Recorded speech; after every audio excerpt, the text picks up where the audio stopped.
surtout dans le monde arabe, entre chrétiens et musulmans par exemple, ou bien où on accuse les chrétiens et les juifs d'avoir falsifié l'écriture sainte. Falsifier l'écriture sainte, c'est une accusation très forte. Bien sûr, nous croyons dans la révélation et l'inspiration de la Bible, dans le dialogue avec les musulmans.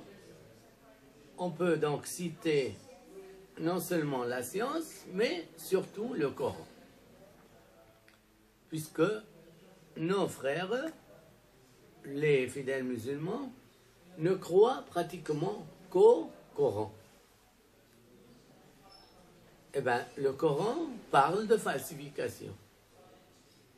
Si je ne me trompe, dans la sourate 2, Al-Baqarah, et la sourate 5, Al-Maïda, la table servie et la génisse ou la vache.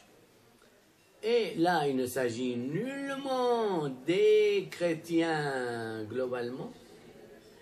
Il ne s'agit pas davantage des juifs globalement. D'ailleurs, le Coran n'appelle pas chrétiens, mais nazaréens, nasara. Il s'agit de quelques juifs.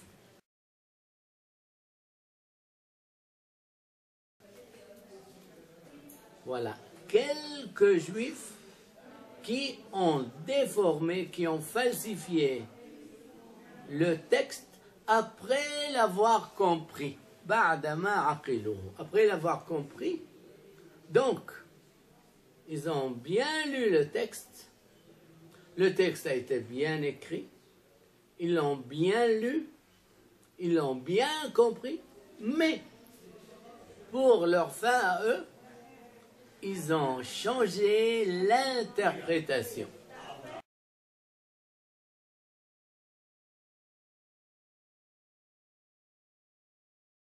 Et quand nous demandons alors aux savants musulmans de quoi s'agit-il dans cette accusation-là, dans cette charge que le Coran a contre certains juifs, min alladhina hadu, يحرفون الكلم عن مواضعه ويقولون سمعنا وعصينا أو بعد أن عقلوه.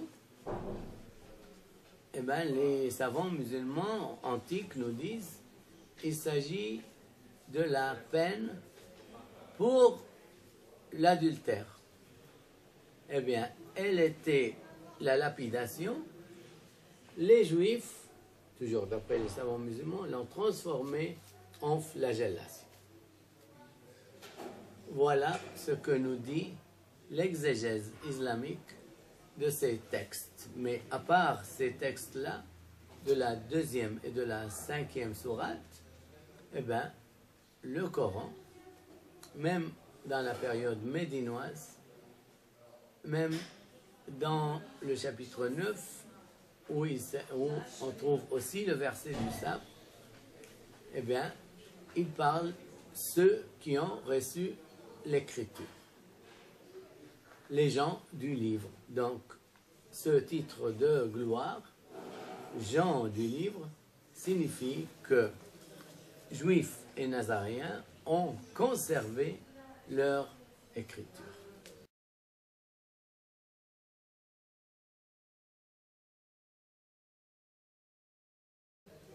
Maintenant que certains aient interprété autrement certains textes pour leurs propres intérêts, là, cela n'a pas affecté le texte, mais cela a affecté l'interprétation, comme le disent certains savants musulmans, surtout Fakhruddin al-Razi.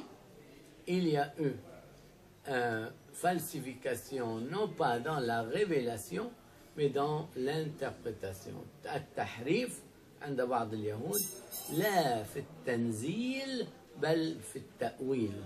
Non pas dans l'interprétation, non pas dans la révélation, mais dans l'interprétation. Je vous remercie de votre attention. Merci.